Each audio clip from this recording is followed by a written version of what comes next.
तो हेलो दोस्तों, कैसे हैं आप लोग। आशा करते हैं आप लोग बहुत अच्छे होंगे और आप अपनी तैयारी को बहुत अच्छे तरीक़ा से कर रहे होंगे। मैं ब्रजेश कुमार आप लोगों के बीच फिर एक जो ज्योग्राफी का जो टॉपिक है अपना, वो जो इसकी विस्तृत जो जानकारी है, जहाँ से भूगोल स्टार्ट होता है, उसकी जिसके भारत की भौगोलिक स्थिति क्या है, उसके बारे में हम लोग संक्षिप्त में एक नॉलेज जानेंगे। या एग्ज़ाम पॉइंट ऑफ व्यू से भी कुछ क्वेश्चन इससे बन जाते हैं। आप लोग भी इस क्वेश्चन को देखिए, एक दो बार पढ़िएगा और तैयारी करिएगा। विशेष प्रिपरेशन आप क्या कीजिए कि किसी बुक को रेफरेंस मान करके उससे तैयारी कीजिए, और क्वेश्चन भी हम लोग इसके थ्रू जो भी होगा नेक्स्ट वीडियो में हम लोग क्वेश्चन भी लाने का प्रयास करेंगे। क्योंकि पहले हम लोग देखते हैं कि ज्योग्राफी एक जो है वह भौगोलिक स्थिति है। वह अपनी भौगोलिक स्थिति के बारे में जो भी हम लोग जानकारी एकत्रित करते हैं, जो हमारे जो भौगोलिक स्थिति है, जो हमारे पर्यावरण, जो हमारे आसपास की जो भी वातावरण है, जहाँ पे हम लोग रहते हैं, उससे हमारी वातावरण को स्वच्छ वायु, जलवायु और अपनी जीवन यापन करने में जो सहूलियत मिलती है, उसी को हम लोग ज्योग्राफी कहते हैं। ज्योग्राफी का मतलब हुआ कि हम अपनी ज़िंदगी को सहूलियत तरीक़ा से कैसे जिए, इसके लिए इन्वायरमेंट में हमको क्या क्या संतुलन बनाए रखना है, और उस संतुलन को बनाए रखते हुए हम लोग क्या करते हैं कि ज्योग्राफी के बारे में ही स्टडी करते हैं। तो सबसे पहले हम लोग आते हैं ज्योग्राफी के, कि हमारा भारत एक देश है, और भारत देश में आपने सुना होगा कि किसी ने इंडिया कहा, किसी ने भारत कहा, किसी ने हिंदुस्तान कहा। तो इस सब के बारे में भी हम लोगों को थोड़ा जानकारी एकत्रित करना सबसे ज़्यादा ज़रूरत है। तो पहला हम लोग देखते हैं आर्यावर्त। सबसे पहले जो इंडिया का नाम था वह आर्यावर्त था, और आर्यावर्त जो नाम पड़ा वह उत्तर भारत में बसने वाले आर्यों के नाम पर, यानी कि उत्तर भारत से जो भी आर्य लोग आए और इंडिया में अपना निवास स्थान किए, और उन्होंने ही क्या किया कि इसका नाम आर्यावर्त रखा। यानी कि आर्यों के नाम पर जो नाम पड़ा उसको हम लोग आर्यावर्त बोलते हैं। दूसरा नाम जो हुआ वह भारतवर्ष हुआ।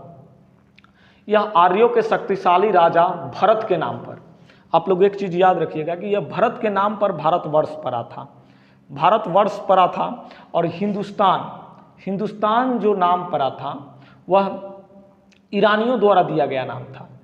ईरानियों द्वारा दिया गया नाम जो था वह हिंदुस्तान था।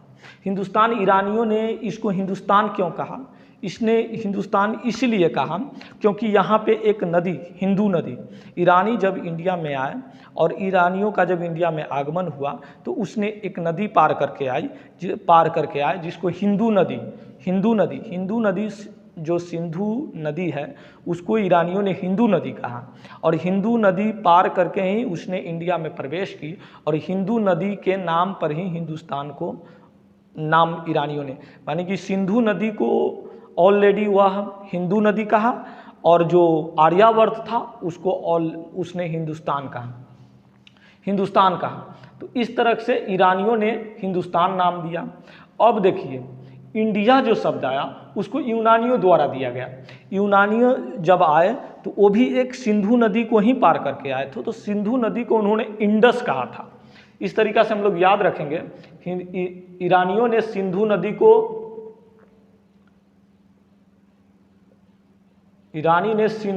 को हिंदू नदी कहा था, हिंदू नदी। और यूनानियों द्वारा जब आए, जब सिंधु नदी को पार करके यूनानी आए तो यूनानियों ने सिंधु नदी को इंडस कहा, सिंधु नदी को इंडस कहा। और जो भारतवर्ष में आए जिसका नाम हिंदुस्तान था उसको उसने इंडिया कहा। तो इस तरीक़ा से हम लोग 4-5 नाम जो है, 4 जो नाम हैं इसको हम लोग याद रखेंगे, क्योंकि आर्यावर्त आर्यों के आने से, भारतवर्ष के एक आर्यों का एक शक्तिशाली राजा भरत के नाम पर भारतवर्ष इसका नाम पड़ा। हिंदुस्तान जो नाम पड़ा वह ईरानियों द्वारा दिया गया नाम था हिंदुस्तान, और इंडिया जो नाम पड़ा वह यूनानियों द्वारा दिया गया नाम था। इसने ईरानियों ने सिंधु नदी को हिंदू नदी कहा, यूनानियों ने और सिंधु नदी को इंडस कहा। ईरानियों ने सिंधु नदी को हिंदू नदी और यूनानियों ने सिंधु नदी को इंडस कहा। तो इस तरीका से हम लोगों ने देख लिया कि 4-5 नाम किस तरीका से पड़ा। उसके बाद हम लोग आते हैं कि इसकी भौगोलिक आकार क्या है। इसकी भौगोलिक आकार के बारे में भी हम लोग थोड़ा चर्चा कर लेते हैं। इंडिया दूसरा सबसे बड़ा, आप लोग जानते हैं कि सबसे बड़ा जो जनसंख्या के आधार पर वो सबसे बड़ा जो देश है वह चाइना है, और दूसरे नंबर पर हमारा प्यारा भारत आता है। तो हम लोग दूसरा जनसंख्या वाला देश है। दूसरा जनसंख्या वाला देश जो भारत है, क्षेत्रफल की दृष्टि से 7वां सबसे बड़ा देश है। क्षेत्रफल की दृष्टि से 7वां सबसे बड़ा देश, और जिसका क्षेत्रफल है 32,87,263 वर्ग किलोमीटर। ये एग्जैक्ट आंकड़ा आप लोग याद रख लीजिएगा, इसको मोबाइल के एक नंबर के याद में रखिएगा, 3282 जहाँ पे भी टैली होगा तो इस तरीका से हम लोग याद रखेंगे 32,82,263। आप लोग मोबाइल के जैसे डिजिट याद करते हैं ऐसे नहीं याद कीजिएगा, 32,87,263 नहीं, 32,82,263। तो ये आसानी से याद रखेंगे। ये जो है, जो हम लोग जो परसेंटेज के हिसाब से जो 2.4% पर इंडिया का विस्तृत है। तो इस तरीका से हम लोगों ने इसके बारे में विशेष जानकारी, इतना जो जानकारी है वो हमारा भौगोलिक जो आकार है, भौगोलिक जो स्थिति है उसके बारे में हम लोग देखेंगे। अब हम लोग देखते हैं कि इंडिया का भौगोलिक आकार में हमारा नॉर्थ से साउथ और ईस्ट से वेस्ट तक की फैलाव कितनी है। तो हम लोग देखते हैं कि ईस्ट से वेस्ट तक जो अपनी जो फैलाव है वह 2933 किलोमीटर है, और नॉर्थ से साउथ तक की जो फैलाव है वह 3214 किलोमीटर है। तो इस तरीका से हमने देखा कि जो हमारा जो नॉर्थ से साउथ की ओर है वह सबसे ज़्यादा डिस्टेंस कवर करता है और सबसे ज़्यादा फैलाव नॉर्थ से साउथ की ओर है। लेकिन ईस्ट से वेस्ट की ओर थोड़ा कम हमारा फैलाव है, ज़्यादा का डिफरेंस नहीं है, वहीं 200-300 किलोमीटर, 500 किलोमीटर के आसपास, 300 किलोमीटर के आसपास होगा, ये ज़्यादा कोई नहीं है। तो इस तरीका से हम लोग देखते हैं कि भारत जो है एक चतुष्फलकीय है, यानी कि एक चतुर्भुज के आकार में, आप यहाँ से बनाइएगा तो यहाँ से एक, यहाँ से एक, यहाँ से एक और यहाँ से एक चतुष्फलकीय आकार को यह देता है, एक चतुष्फलकीय आकार को सुदृढ़ करता है। तो इस तरह अपना भारत है। कभी कभी एग्जाम में क्वेश्चन पूछ देता है कि भारत किस तरह के आकार को विस्तृत करता है, तो यह चतुष्फलकीय आकार को विस्तृत करता है। अब हम लोग इसमें देखते हैं कि भारत का जो सबसे जो ईस्ट का साइड है, जो अरुणाचल प्रदेश में पड़ता है, और इसको हम लोग किबूथी बोलते हैं, किबूथी। ईस्ट का सबसे लास्ट जो अंतिम छोर है वह किबूथी है, और वेस्ट का जो सबसे लास्ट छोर है वो गौर गो माता है। गौर गो माता है जो गुजरात में पड़ता है। इसको आप लोग याद रखिएगा, ये क्वेश्चन बार बार रिपीट करता रहता है, एग्जाम में आने की संभावना इसकी ज़्यादा रहती है। जो 1 लाइनर एग्जाम है, जो पीटी का जो एग्ज़ाम होती है उसमें ज़्यादा पूछने की संभावना रहती है। और नॉर्थ का जो पार्ट होता है यह इंदिरा कौल, नॉर्थ में का जो पार्ट है वह इंदिरा कौल है जो लद्दाख में पड़ता है। लद्दाख का क्षेत्र है इंदिरा कौल, लद्दाख में पड़ता है। और यहाँ पे देखिए साउथ में बार बार 2 तरह के क्वेश्चन हम लोगों ने देखा है कि साउथ में 2 तरह के क्वेश्चन पूछ दिया जाता है। एक पूछ दिया जाता है कि सबसे दक्षिणतम बिंदु कौन है। तो सबसे दक्षिणतम बिंदु जो है वो अपना इंदिरा पॉइंट है। एक चीज़ याद रखिएगा, सबसे दक्षिणतम बिंदु अगर पूछा जाए तो वह इंदिरा पॉइंट है, उस पर आप लोग आंसर मारिएगा। भारत का दक्षिणतम बिंदु जो है वह इंदिरा पॉइंट है, इंदिरा पॉइंट है। इसका दक्षिणतम बिंदु जो अपना है वह इंदिरा पॉइंट है। आप लोग देखिए दक्षिणतम बिंदु जो है वह इंदिरा पॉइंट है, यह अंडमान निकोबार में पड़ता है। और अगर इस तरीका से क्वेश्चन पूछ जाए कि मुख्य भूमि का दक्षिणतम बिंदु कौन है, मुख्य भूमि का दक्षिणतम बिंदु कौन है, तो मुख्य भूमि का जो दक्षिणतम बिंदु जो है वह कन्याकुमारी, जिसको केप कोमरीन बोलते हैं, केप कोमरीन या कुमारी अंतरिप भी बोलते हैं, कुमारी अंतरिप भी बोलते हैं। अंतरिप के बारे में भी हम लोग जानेंगे कि अंतरिप किस जगह को बोलते हैं। एक संकीर्ण जगह होती है जो समुंदर से सटी हुई, जिसके 3 साइड से समुंदर हो और एक छोटा सा माने कि रास्ता को वह कवर करता है, उसी को हम लोग अंतरिप बोलते हैं, अंतरिप। तो इस तरह कुमारी अंतरिप भी, कभी कभी कुमारी अंतरिप भी ऑप्शन में दे देता है, तो इसे घबराना नहीं है, ये एक ही चीज़ है। केप कोमरी या कने, यह जो जगह हो गया, यह मुख्य भूमि का दक्षिणतम बिंदु है। अगर सीधे डायरेक्ट क्वेश्चन पूछ दिया जाए कि भारत का दक्षिणतम बिंदु कौन है, तो हम लोग इंदिरा पॉइंट मारेंगे, लेकिन मुख्य भूमि का दक्षिणतम भूमि केप ऑफ कोमरीन है, जिसको हम लोग कन्याकुमारी के नाम से जानते हैं। अब इस तरीका से हम लोगों ने देखा कि इसकी जो लास्ट, हमारे मैप के हिसाब से हम लोगों ने देख लिया कि इसका लास्ट बिंदु कौन है। नॉर्थ से लेकर साउथ तक, ईस्ट से लेकर वेस्ट तक हमारा जो लास्ट बिंदु है वह किस स्टेट में पड़ता है। ये अरुणाचल, किबूती अरुणाचल प्रदेश में पड़ता है, गौर गो माता गुजरात में पड़ता है, इंदिरा कौल लद्दाख में पड़ती है, और केप कोमोरिन जो है वह तमिलनाडु में पड़ता है। इसको आप लोग ध्यान में रखिएगा, तमिलनाडु का यह जगह है, यह तमिलनाडु में पड़ता है। तो इस तरीका से हम लोगों ने देखा। अब हम लोग आते हैं कि भारतीय उपमहाद्वीप में कौन कौन सा कंट्री है। जो भारतीय, जो हमारा भारत का एक पहला ऐसा देश का, पूरे वर्ल्ड का भारत एक पहला ऐसा देश है जिसके नाम पर ही, जिस महासागर के नाम पर ही हिंद महासागर जो हमारे जो महासागर है, उसी से हम लोगों की उत्पत्ति होती है। हमारे देश के नाम पर ही उस महासागर का नाम दिया गया है। यह पहला ऐसा कंट्री है जिस कंट्री के नाम पर ही एक महासागर का नाम दिया गया है। तो इसमें जो हिंद महासागर, जो भारतीय उपमहाद्वीप में जो कंट्री है, उसके बारे में हम लोग थोड़ा देखते हैं। देखिए, भारतीय उपमहाद्वीप, उपमहाद्वीप किसके कहते हैं? तो देखिए, उपमहाद्वीप का मतलब हो गया कि जो हमारा जो भारत का जो स्थिति है, उसके इर्द गिर्द जो भी जो कंट्री है वो हमारे क्षेत्र में वह उपमहाद्वीप के अंतर्गत आती है। जैसे हम लोग देखते हैं कि भारत खुद अपना उपमहाद्वीप में हो गया, बांग्लादेश हो गया, नेपाल हो गया, मालदीव हो गया, श्रीलंका हो गया, पाकिस्तान हो गया, भूटान हो गया।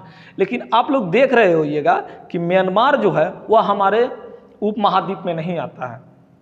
म्यांमार हमारा उपमहाद्वीप में नहीं आता है। तो इस तरह से भारतीय उपमहाद्वीप का जो कंट्री हो गया वो भारत, बांग्लादेश, नेपाल, मालदीव, श्रीलंका, पाकिस्तान और भूटान, यानी कि 7 जो कंट्री है वह भारतीय उपमहाद्वीप में आते हैं। अब हम लोग इसको देखते हैं कि भारत की स्थल एवं तटीय सीमा रेखा कहाँ कहाँ है। भारत का जो स्थल और तटीय रेखा हमारा कहाँ कहाँ है, उसके बारे में हम लोग देखते हैं। तो भारत का जो स्थलीय सीमा है वह 15,200 किलोमीटर है।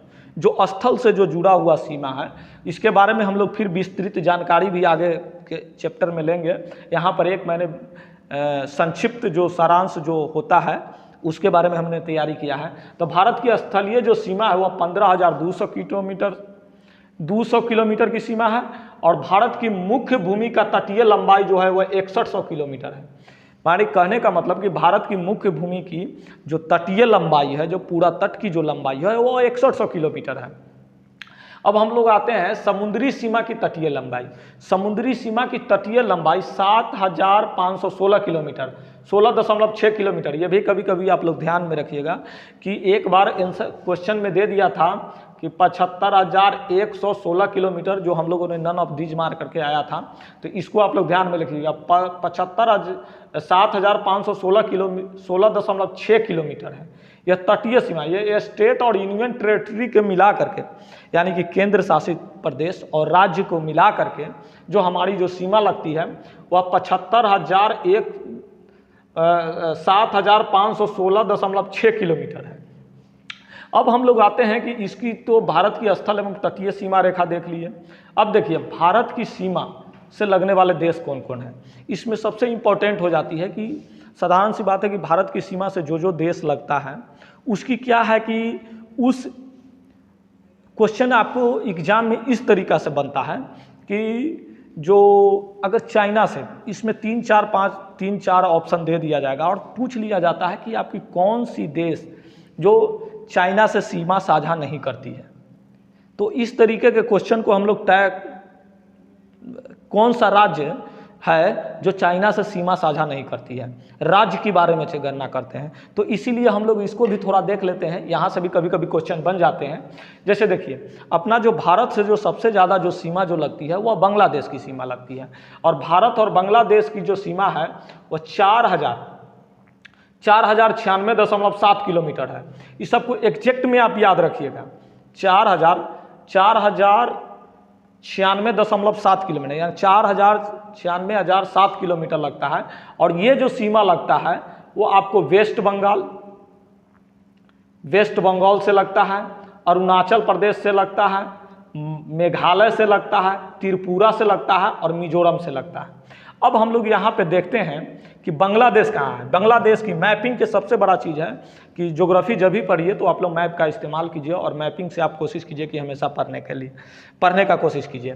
तो देखिए यहाँ जो है वह बांग्लादेश का जो मेरा अपना जो सीमा है वह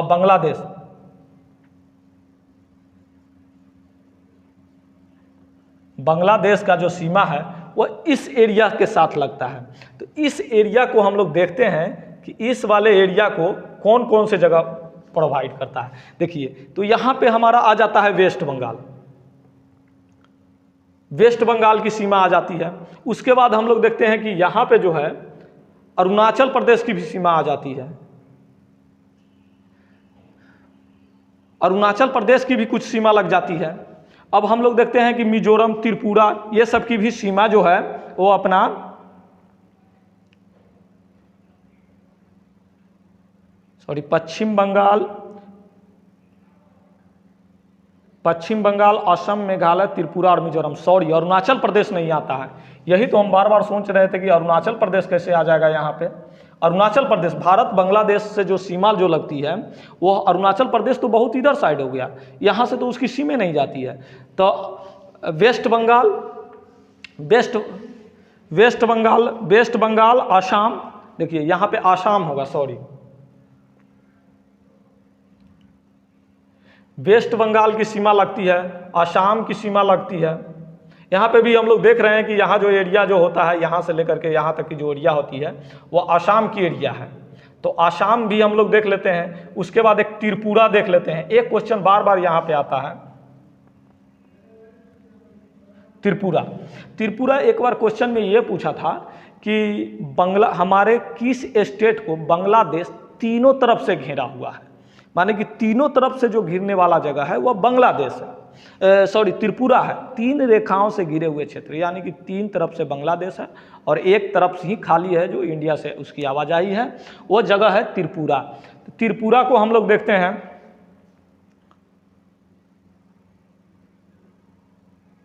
और मेघालय और मिजोरम, ये देख रहे हैं कि पास हमारा जो हो गया वह मेघालय का हो गया, ये वाला जो पार्ट हो गया वह त्रिपुरा का हो गया, ये वाला जो पार्ट हो गया वह मिजोरम का हो गया। तो इस तरीका से हम लोगों ने देखा कि वेस्ट बंगाल बीच में जो हमारा जो एरिया जो यहाँ से कवर किया वो आसाम का एरिया हो गया। इसके बाद हम लोग देखते हैं मेघालय का एरिया हो गया। इसके बाद ये बीच में जो हम लोग देख रहे हैं यह त्रिपुरा का एरिया हो गया, और यहाँ पे जो देख रहे हैं यह मिजोरम का एरिया हो गया। तो मिजोरम का एरिया इस तरीका से हम लोग याद कीजिएगा। आप लोग मैप को रखिएगा, साथ में मैप को रख करके याद कीजिएगा। वेस्ट बंगाल, आसाम, मेघालय, त्रिपुरा और मिजोरम। तो इस तरीका से हम लोग देख लिए कि हमारा जो इसके साथ जो स्टेट कौन सा लगता है। तो आप इसकी गणना भी कर लीजिए, गिनती भी कर लीजिए, 1 2 3 4 5, यानी कि हमारा जो भी है 5 स्टेट से इसकी सीमा लगती है। भारत और बांग्लादेश की जो सीमा है वह 5 स्टेट के बीच हमारा जो सीमा है वह साझा करता है। अब लोग आते हैं, हम लोग दूसरे नंबर पर जो सीमा जो साझा करते हैं वह दूसरा नंबर पर भारत और चीन की सीमा है। भारत और चीन की सीमा 3488 किलोमीटर है। और ये क्या सीमा जो होती है, यह सीमा हमारा लेकर के यह इस वाले पार्ट को कवर करता है। इस वाले पार्ट को, ये जो सीमा है, यहाँ बीच में नेपाल आ जाता है, इधर यहीं पे होगा, यहीं पे जो सीमा होगी वह हमारा इसी जगह से होगा।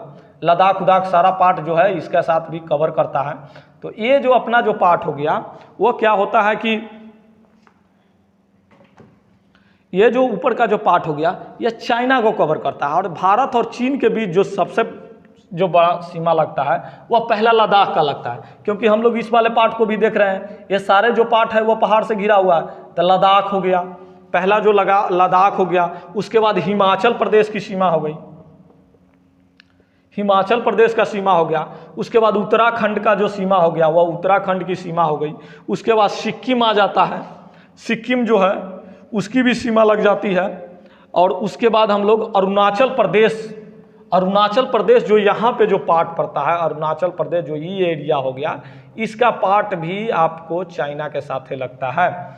तो चाइना के साथ जो लगने वाला कंट्री है लद्दाख, हिमाचल प्रदेश, उत्तराखंड, सिक्किम और आंध्र प्रदेश, एपी, अरुणाचल प्रदेश, सॉरी आंध्र प्रदेश आप लोग काउंट नहीं कीजिएगा, अरुणाचल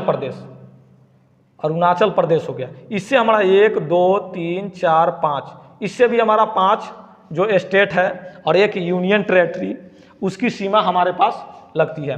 अब हम लोग देखते हैं भारत और पाकिस्तान की सीमा। भारत और पाकिस्तान की सीमा ये देखिए, इसको इसीलिए मैंने रखा कि क्योंकि हर एक एग्जाम में आपको अरेंज करने के लिए भी दे देगा कि आप घटते क्रम में या बढ़ते क्रम में आप सीमा के अनुसार आप उसको अरेंज कीजिए।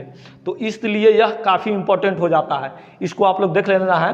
भारत और पाकिस्तान के बीच में जो सीमा लगती है वह गुजरात की सीमा लगती है, राजस्थान, पंजाब, जम्मू कश्मीर, लद्दाख। देखिए भारत और पाकिस्तान के बीच में यहाँ का जो सीमा हो गया, ये जो सीमा का जो क्षेत्र हो गया, भारत यहाँ से लेकर के यहाँ तक की जो सीमा हो गई, जिसमें आपका पहला हो गया गुजरात का जो क्षेत्र हो गया, गुजरात हो गया, राजस्थान हो गया, गुजरात राजस्थान, उसके बाद पंजाब का जो एरिया हो गया, उसके बाद जम्मू एंड कश्मीर और लद्दाख। एक चीज़ आप लोग याद रखिएगा कि लद्दाख का जो सीमा है वो हम 3 स्टेट से, माने कि 3 कंट्री से सीमा साझा करते हैं। लद्दाख का सीमा हम लोग क्या करते हैं कि अफगानिस्तान के साथ भी साझा करते हैं। लद्दाख का जो सीमा है वह पाकिस्तान के साथ भी साझा करते हैं और चाइना के भी साथ, यानी कि 3 कंट्री के साथ हमारा जो लद्दाख का जो सीमा है वह साझा होता है। लद्दाख जो यूनियन टेरेटरी है उसकी सीमा जो है वह 3 कंट्री के साथ हमारा लगता है। तो इसीलिए क्या कीजिएगा कि ये सबसे बार ये एग्जाम में क्वेश्चन पूछ देगा। हो सके बीपीएससी अक्सर हमेशा क्वेश्चन इसी तरीक़ा से खोज करके पूछते रहता है कि कौन ऐसा देश है, कौन ऐसा इंडिया में स्टेट है जिसकी सीमा 3 स्टेटों के साथ लगती है। तो उसमें जो अपना जो सीमा है वह क्या होता है कि लद्दाख का जो यूनियन टेरेटरी है उसकी सीमा 3 कंट्री के साथ लगता है। अब हम लोग देखते हैं भारत और नेपाल का जो सीमा है वह 1751 किलोमीटर है। इस एरिया का जो भी क्षेत्र हो गया वह क्या करता है कि नेपाल के साथ जो सीमा साझा करता है। तो नेपाल के साथ जो है वह सीमा साझा करता है। तो नेपाल के साथ जो मेरा सीमा जो साझा करता है वह यूपी आ जाता है। बीच का जो यहाँ पे जो